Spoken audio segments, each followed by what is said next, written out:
I stood at my mailbox, the sting of paper on my finger as I tore open the letter. The HOA's official seal loomed large at the top of the page, and my eyes raced across the words. My stomach twisted as I read again and again the notification that my back acre had been reclassified as common property after their review of the community boundaries. The letter was simple, impersonal, and devastating. For 3 generations, this land had been in my family. My grandfather had taught me the ways of the creek and the oak tree, and now the HOA had decided it was theirs. I wasn't about to let this happen. I marched straight to Eleanor Winter's house. She was the new HOA president, always smiling, always perfect. Her manicured lawn and perfect garden were just another reminder of the pristine world she lived in, where people like me didn't belong. Her surprise at my visit was apparent when she opened the door, dressed in workout clothes, clearly irritated. "Can I help you, David?" she asked, her tone dismissive. "Your letter says you're taking my land," I said, trying to keep my voice steady, but it shook with the weight of the injustice. "No mistake," she replied, her smile fading. "Our professional survey shows your grandfather's hand-drawn maps were incorrect. The board voted unanimously last night." Her tone was as cold as the paper in my hand. I felt my blood pressure spike. "I've been paying taxes on that land for 15 years. Eleanor examined her nails, the boredom in her eyes palpable. "The HOA bylaws don't require notification for property corrections. We're planning a wonderful resort-style pool there. Everyone will benefit, even you." Before I could respond, music exploded from the house next door. Tyler and Samantha Morgan, the couple who had just moved in, were throwing a party. Eleanor's smile turned genuine as she gestured toward the noise. "You should come," she said. "Might help you adjust to the changes." As I turned and walked home, I could hear the thumping bass through the fence. Tyler and Samantha's pool sat right next to my property line. It was built suspiciously close. The thought of them celebrating their new pool on my land made me sick. That night, I lay in bed, my thoughts racing. At 1 a.m., I knocked on their door. Tyler answered, red-faced, holding a beer. "Hey man, party's over," I said, trying to stay calm. "It's almost 1:30, some of us work tomorrow." Samantha appeared behind him, looking unbothered. "We stopped the music right at 1, she said dismissively. I showed them the HOA bylaw, which clearly stated the noise violations. "The noise is still a violation," I said, but Tyler cut me off. "Eleanor said we're good until 1, he shrugged. "Not our problem." I paused before asking, "Speaking of Eleanor, did you know about the HOA's plan for my back acre?" Their guilty look said it all. They knew exactly what was going on. "Not stealing," Samantha corrected. "Reallocating. The resort's going to have a lap pool, cabanas, a cocktail bar. It'll be great for everyone." Tyler just shrugged. "It's not personal. Eleanor showed us the real property lines. Your grandfather's maps were wrong." I left their house that night with a bitter taste in my mouth. There was no more avoiding the truth. Eleanor was using her position to steal my land. And Tyler and Samantha? They were complicit, eager to benefit from the scheme. But I wasn't about to let them take what was mine. Tomorrow I would find a way to fight back. The night felt long as I lay awake, staring at the ceiling, the weight of what the HOA was trying to do pressing down on me. My grandfather's land, the land where my family had lived for generations, was at risk of being taken away without so much as a second thought. But I wasn't going to let that happen. I had to do something. The next morning I couldn't focus on work. I had a plan forming in my mind, and I needed to put it into action. I grabbed my phone and scrolled through my contacts until I found James Jacobson, a surveyor who had worked with my father years ago. I texted him even though it was 3 a.m. "Need your help. Think the HOA survey is wrong. Call me when you can." The response came quickly. "I'll help. Let's meet at 8. I called in sick and made my way to the county records office. My cousin Vince worked there, and I knew he'd be able to pull the old records I needed. As I walked in, Vince gave me a nod. "Can you dig out the original surveys for the property, the ones from the 1950s? "It's important," I said, trying to keep my voice steady. Vince didn't ask questions. He just got to work. After hours of going through dusty files, We finally found the original survey from 1952. My heart raced as I looked at the old document. It clearly showed my property extending far beyond what I had ever realized. There was the creek, the old oak tree, the ridge, the natural markers that had always defined the boundaries of our land. The HOA survey, the one that had so conveniently reclassified my property, ignored these landmarks entirely, instead drawing straight lines that cut right through what had always been mine. "There's something here," Vince said, his voice a little shaken. He pulled out another sheet of paper. "The creek moved after the flood in the 70s, but the property line didn't change with it. According to the original survey, you're entitled to more land than you thought." The relief I felt in that moment was short-lived, though, because another document caught my eye. A small note in the corner of my grandfather's deed referenced county survey markers from 1952. Those markers were the key to proving my land was being illegally claimed. I needed to find them.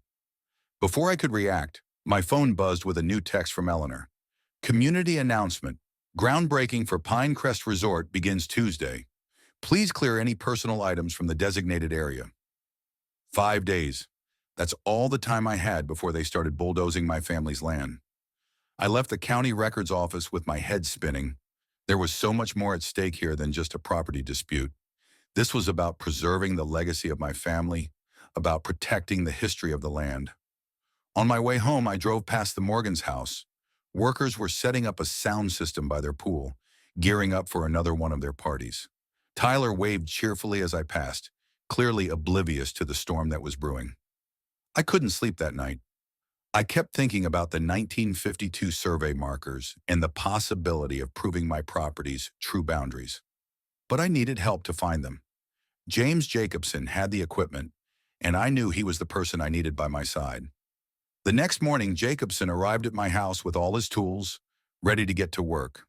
"We'll find those markers," he said confidently, setting up his metal detector. We worked until sunset, hiding in the shadows of my shed, careful not to alert anyone. The first marker came up under the grass, and Jacobson's eyebrows shot up. "According to this, your property extends another 50 feet that way, which includes part of the Morgan's new pool." We found 3 more markers before nightfall, each confirming the boundaries my grandfather had laid out. But there was something else, something even bigger. "This ridge," Jacobson said quietly, "it's noted in the 1950s geological survey as a potential archaeological site. There were Native American artifacts found here in the 40s." I froze. My grandfather had always told me stories about arrowheads and pottery shards he'd found on the land, but I'd never thought much of it. Now it seemed there was more to it than I'd realized. "If this is confirmed," Jacobson continued, "it could trigger a historical preservation review. No development allowed." The weight of his words sank in. If I could prove that this land held historical significance, it would be protected from development. No resort, no pool, no resort-style amenities. The HOA would be forced to back off. Later that night, another party raged next door, the bass blasting through the walls of my house. Normally I'd be furious, but tonight I smiled. Let them enjoy it while they could. Tomorrow I would fight for my land, and I had the evidence to win. Rose Thompson, my 80-year-old neighbor from across the street, showed up at my door with a casserole, a kind gesture in the midst of everything. "I thought you might need some dinner with all that commotion next door," she said as she entered. I found myself telling her everything. About the HOA, about Eleanor's manipulations, about the survey markers and the historical preservation. Rose listened carefully, then looked at me with knowing eyes. "I've seen this kind of thing before," she said. "Eleanor's been pulling these tricks for years. She forced the Hendersons out last summer with fake violations. Now she's after you." Her words hit me like a ton of bricks. Eleanor was playing a much bigger game than I had imagined. "But this land means something to you, doesn't it?" Rose asked softly. "It's not just about the money." I thought about it. About my grandfather teaching me how to fish in the creek. About Dad building my treehouse on the old oak tree. This land wasn't just property to me. It was home. "Then fight for it," Rose said simply. And that's exactly what I was going to do. The morning light filtered through my bedroom window. but it did nothing to ease the gnawing tension in my stomach. The plan had begun to form in my mind, but the next steps were crucial. The HOA and Eleanor Winters had already crossed a line by trying to steal what was mine, but now it was time for me to turn the tables. I grabbed a cup of coffee, my mind still spinning over everything that had happened in the last 48 hours. The discovery of the original survey, the markers that had been buried beneath the grass for decades, everything was falling into place. I just needed to act fast. By 9 a.m., Jacobson was at my door, the tools I'd need to complete the survey resting in his truck. Together, we had spent the last several days mapping out the true property lines, and today, we would finish the job. I couldn't afford to waste any time. We worked quickly, staying out of sight as we moved around my yard, carefully marking the real boundaries. My mind kept drifting back to the creek, the oak tree, the ridge, all the natural markers that had been ignored by the HOA's so-called survey. Each step I took felt like a step toward reclaiming my family's legacy. But just as we were finishing up, my phone buzzed with a text from Vince. Found something big in the county archives. Meet me at the office as soon as possible. Bring coffee. Lots of it. I looked at Jacobson. You stay here. Keep working on the survey. I'll be back soon. The trip to the county archives felt like it took forever. My heart raced as I made my way to Vince's office. What had he found? I couldn't shake the feeling that there was something else I was missing, some piece of the puzzle that would give me the edge I needed. When I arrived at the office, Vince was already waiting for me, his face lit with excitement. I dug into the development permits. Eleanor and her board members are connected to a company called Lakeside Development, he said, dropping a stack of papers in front of me. They've been filing for permits on properties around here for months. I found out that they were planning to buy up as many of the lots as they could. Your property is just one piece of the puzzle, but they've been eyeing it for a while. I leafed through the documents. It was all right there in front of me. Lakeside Development had been buying up properties and reclassifying them under the guise of community improvement, all while increasing their own personal profits. They weren't just building a resort, they were transforming the whole neighborhood into something unrecognizable. And they were doing it by making deals behind closed doors. So, they've been trying to get their hands on my land for a long time, I said, my voice low with anger. But they didn't count on me fighting back. Vince nodded. Exactly. They've been counting on you selling, but now they're trying to force you into submission. But with this, he said, holding up a permit application, we've got proof they've been colluding. If you want to take them down, this is your smoking gun. I took the papers from him, my fingers tightening around the stack. I could feel the weight of the truth in my hands, and it was more powerful than I had realized. Thanks, Vince, I said, standing up. This is exactly what I needed. On my way out, I texted Jacobson, we're close. Meet me at my place in 30 minutes. When I arrived back home, the atmosphere felt charged. Jacobson had finished marking the property lines, and Rose was waiting on my front porch, a folder of documents in her hands. I've been taking pictures of their construction progress, she said, handing me the folder. It's not just the survey that's wrong. They've been bulldozing things already. I think they're trying to cover their tracks. I flipped through the folder. Rose had been documenting everything, hour by hour. She had photos of the land where they'd begun clearing vegetation and marking areas for future development. It was undeniable. Eleanor's crew had been on my land long before they were supposed to be. The signs of their illegal activity were all there. I looked up at Jacobson, who had been standing quietly beside me. We need to move quickly, I said. We've got the evidence. Now we need to use it. Jacobson gave a small nod. I've already arranged for the county archaeologist to take a look at those artifacts we found yesterday. If we can prove the historical significance of the land, that will buy us even more time. I smiled, feeling a small sense of satisfaction. I'll take care of the rest. That afternoon, I made the call. I contacted the local news station, and I made sure the county assessor's office was aware of the fraudulent permits and land reclassification. Then I gathered my evidence, the original 1952 survey, the photos of the illegal activity, the collusion with Lakeside Development, and prepared for the HOA meeting that was to be held the next morning. I wasn't just going to let Eleanor get away with this. I wasn't going to let her bully me, my family, or my neighbors into submission. Tomorrow the truth would be laid bare for everyone to see. As the sun set behind my property, I stood outside looking over the land that had belonged to my family for generations. The fight wasn't over, but I was ready, and with the evidence I had, I knew I could win. The war for my land was just beginning. But this time, I was on the right side of history. The night before the HOA meeting, I hardly slept. Every time I closed my eyes, I saw the bulldozer creeping toward my land. I thought about all the memories tied to this property, the fishing trips with Grandpa by the creek, the treehouse Dad had built with me and my brothers. I couldn't let Eleanor and her friends take it all away. This wasn't just about land. It was about preserving everything that came with it, the history, the legacy, the community. When the sun finally rose, I dressed quickly and grabbed my folder of evidence. My hands were steady, but my heart was pounding. I was ready, but I knew this battle would test me in ways I hadn't anticipated. I drove to the Ridge Community Center, where the emergency HOA meeting was scheduled. The parking lot was already filling up with cars. The familiar faces of my neighbors gathered outside, some of them looking nervous, others eager to see what would unfold. As I stepped inside the community center, the air was thick with tension. The usual cheerfulness of HOA meetings was gone, replaced by the cold anticipation of something much bigger. I walked down the aisle toward the front table where Eleanor stood. She was in her usual uniform, a crisp blazer, her flawless hair pulled back into a tight ponytail. She looked confident, almost smug, as if she believed she had already won. But the moment I stepped into the room, the atmosphere shifted. Eyes turned toward me. Whispers spread like wildfire. Eleanor didn't miss a beat. As I was saying, she continued with an air of superiority, the vote to invoke our Community Enhancement Clause requires a 2/3 majority. It's a simple process, and I trust this board will.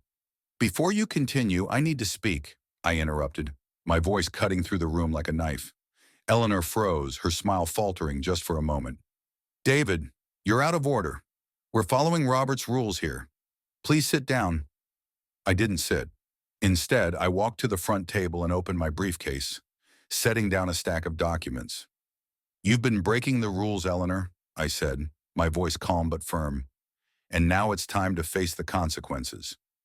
The room went quiet as I laid out the original 1952 survey map in front of the board members. I pointed to the winding blue line that marked the creek, showing the natural boundary that had always defined my property. This is the real boundary, I said. But this, I pulled out the HOA's so-called official survey. This is a fabricated line drawn to take my land. Eleanor's face hardened, but she didn't interrupt. I continued. You've been trying to reclassify my property as common land. But the truth is, your survey was deliberately altered. You ignored natural markers, and you've been stealing from me under the guise of community improvement. I heard murmurs from the audience. Some were nodding in agreement. Others looked uncomfortable, but everyone was listening. I could see the doubt starting to creep into the eyes of the board members. I wasn't just making accusations. I was showing them the truth. I didn't stop there. I pulled out another document, this one from the county assessor's office. This is proof that Eleanor and her team have been working with Lakeside Development to buy up properties in this neighborhood, I said. They've been plotting this entire development for months, and they've been using their positions on the board to push through their plans. Eleanor's face turned pale. Her composure was slipping. But I wasn't done yet. I turned to the next piece of evidence. Photographs Rose had taken of the construction crews working on my property, clearing vegetation and marking areas for development long before the official approval. You've been violating the bylaws, Eleanor, I said, and now the whole community knows about it. The room was in an uproar.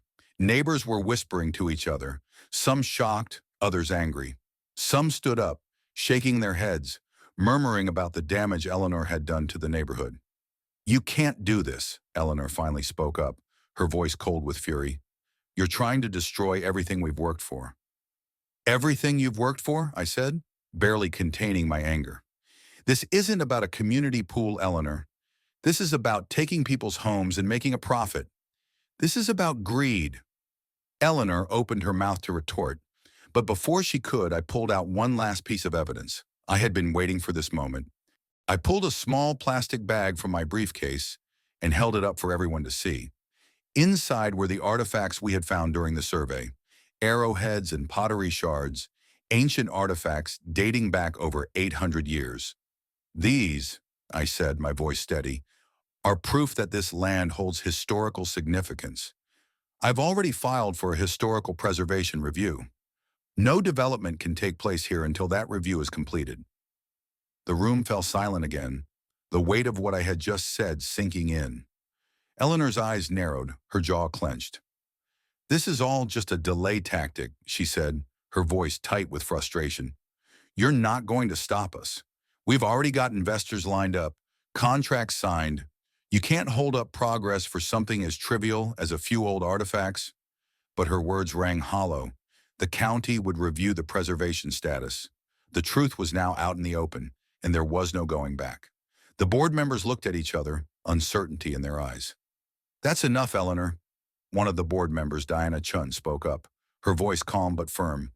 "We need to adjourn this meeting and investigate these allegations thoroughly. I move we suspend any action on the development until the historical review is complete." The vote was immediate and unanimous, except for Eleanor, who sat frozen in her chair, her face twisted with rage.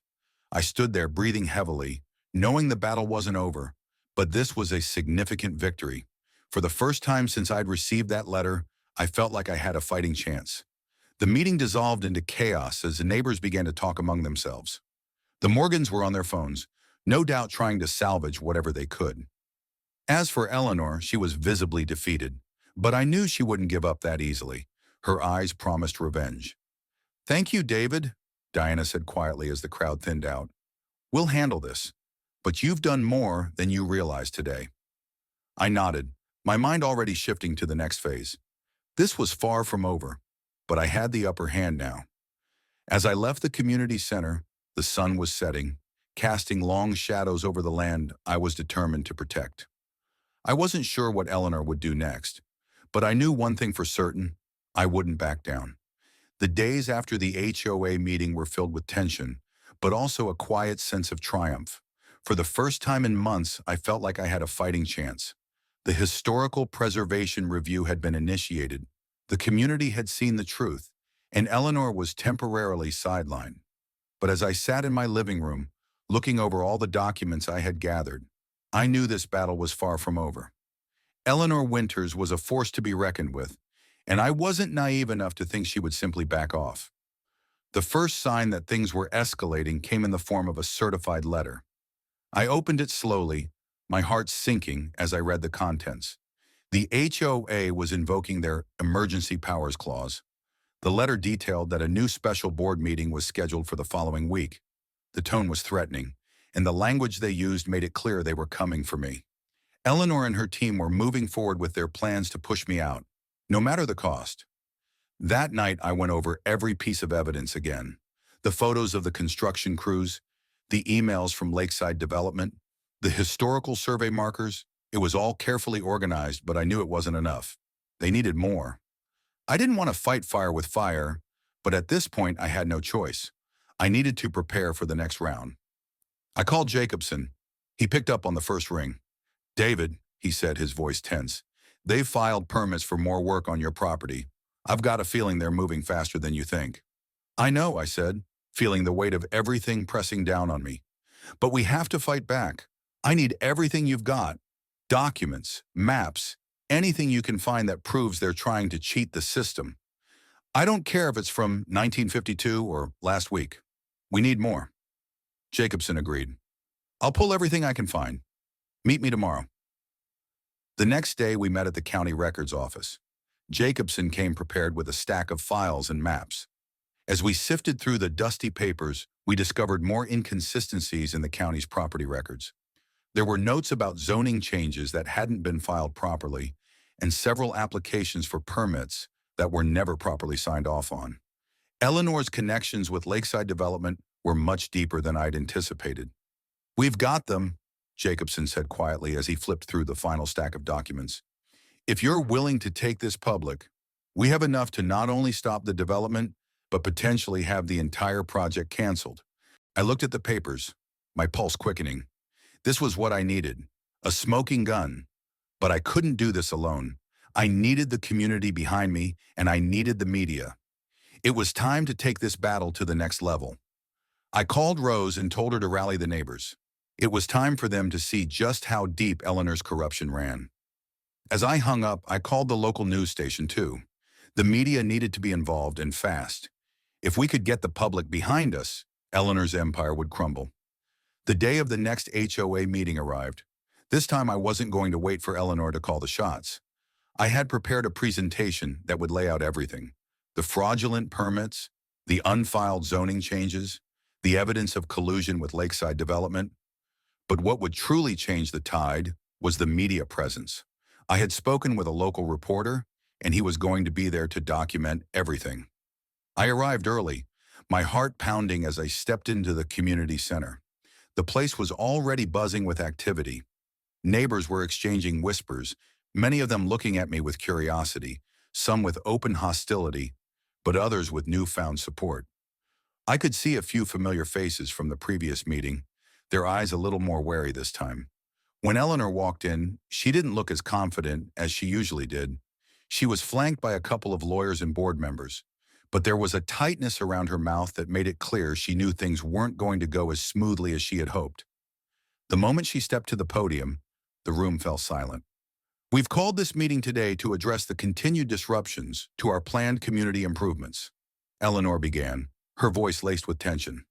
The actions of one neighbor, Mr. David Jackson, have delayed our progress significantly, and we are now forced to take further action. The words hung in the air, and I could feel the temperature in the room rise. But I didn't let her intimidation tactics rattle me. This was my moment. "I'd like to speak, Eleanor," I called out, my voice clear and firm. She hesitated for only a second before nodding, a forced smile crossing her lips. "Of course, David. Please go ahead."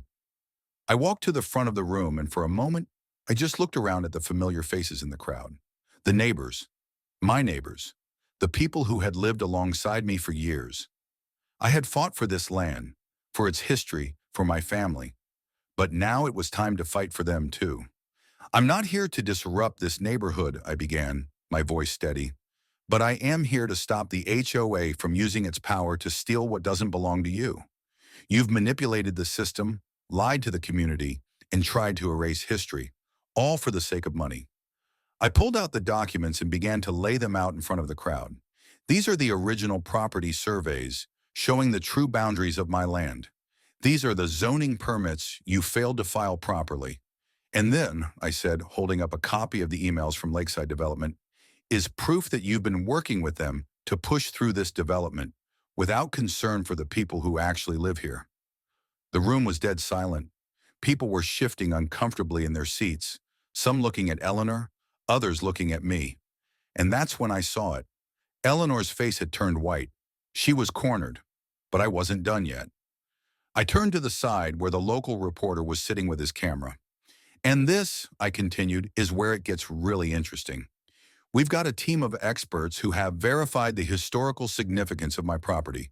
The county has already initiated a preservation review, which means no development can take place until that's completed.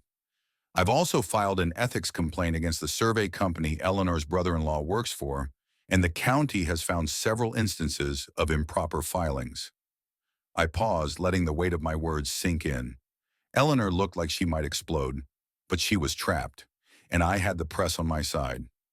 "This is your last chance, Eleanor," I said, my voice low but resolute. "You can either admit you've been lying to this community and step down, or we can take this public, and I'll make sure everyone knows just how far you've gone." The room was silent as everyone processed the information. Eleanor stood there, her mouth opening and closing like she was trying to find the words, but they weren't coming. Finally, after what felt like an eternity, she spoke. "You think you've won?" she hissed. "This isn't over, Jackson." I met her gaze, not backing down. "It is for today." And just like that, the tide had turned. The meeting dissolved into chaos as the reality of what had just unfolded began to settle in. The other board members were whispering among themselves, some with their heads down in embarrassment, others looking at Eleanor, with a mixture of disappointment and apprehension. The tension in the room was palpable, but the fight wasn't over. This was just the beginning. Eleanor stood frozen at the front, her lips pressed into a thin, hard line. She hadn't expected this. The way her gaze darted between me, the evidence laid out on the table, and the reporter now taking notes, I could see she was calculating her next move. But the window of opportunity I'd created was closing fast. As the meeting came to an end, Eleanor stormed out, her heels clicking sharply against the floor. Her lawyer followed closely behind her, the two of them muttering fiercely as they disappeared out the door. The room slowly began to empty, but not before the crowd, my neighbors, gathered around me. Some were still hesitant, unsure of the truth they had just heard, while others came forward with encouraging words. "David," said Diana Chun, the board member who had supported my request for an investigation, "I think we all owe you an apology. This has gone too far." "Don't thank me yet," I replied, still reeling from the adrenaline. "There's still a long way to go, but we've got a chance now." A few other neighbors, some I hadn't spoken to in years, came forward to offer their support. Rose gave me a proud smile, her wrinkled hands clasped together in front of her. "You did good, David. You've protected this community." I nodded, grateful for her words, but my focus remained on Eleanor. I knew she wouldn't give up easily. She had too much at stake, and even though she had been cornered for now, I had no doubt she would find a way to retaliate. But I had the truth on my side, and I wasn't going to back down. Over the next few weeks, the pressure from Eleanor and her allies began to mount. There were phone calls, legal threats, and meetings behind closed doors. But each time they tried to push forward, I was ready. I had Jacobson's survey, the county's historical preservation review, and the media backing me. Slowly but surely, the support of the community grew. People who had once stayed silent began to speak up, showing their true feelings about what Eleanor had been trying to do. The more they saw of her underhanded tactics, the less they trusted her. Then one morning, a letter arrived. This one wasn't from the HOA. It was from Eleanor herself. The tone was conciliatory, offering to settle the dispute privately. She offered to relinquish any claims to my property in exchange for a quiet resolution. No public apology, no acknowledgement of the wrongdoing. She just wanted to sweep everything under the rug and move on. It was tempting. The offer was an easy way out. But I knew it wasn't about the money or the land or even the HOA. It was about something more important: integrity. Eleanor had tried to manipulate the system, to exploit her position for personal gain.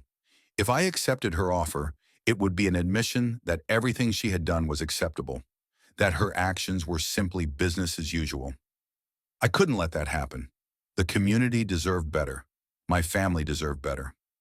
I called a meeting with the neighbors to discuss the letter. Everyone gathered at my house, and we made our decision together.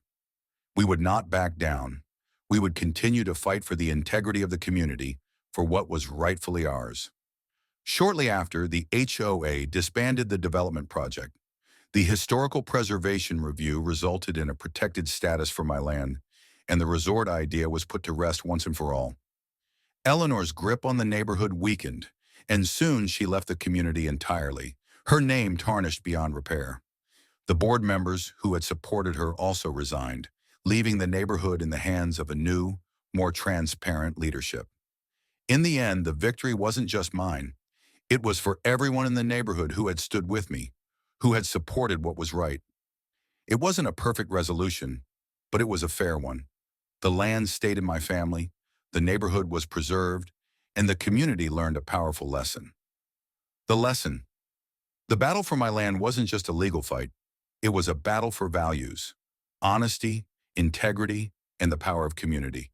Eleanor Winters had underestimated the strength of what she was up against. She thought her wealth and connections could buy her everything, but she failed to account for one thing: people who are willing to stand up for what's right, no matter the cost. Throughout this ordeal, I learned the importance of patience. At times, it felt like the pressure was overwhelming, and I just wanted to give in. But the most powerful tool I had was time, the ability to gather the right evidence, to wait for the moment when the truth would come to light. It wasn't about rushing to win. It was about letting the facts speak for themselves. And perhaps most importantly, I learned that the greatest victories aren't won by force, but by wisdom. Eleanor's greatest mistake wasn't underestimating me. It was underestimating the community she was trying to exploit. In the end, the people who believed in fairness and justice proved to be more powerful than any corrupt leader or development scheme. Now, when I look out at my land, I don't just see the place where I grew up. I see the strength of a community that stood together, the legacy of my family's history preserved for future generations, and the reminder that sometimes the most difficult battles are the ones worth fighting.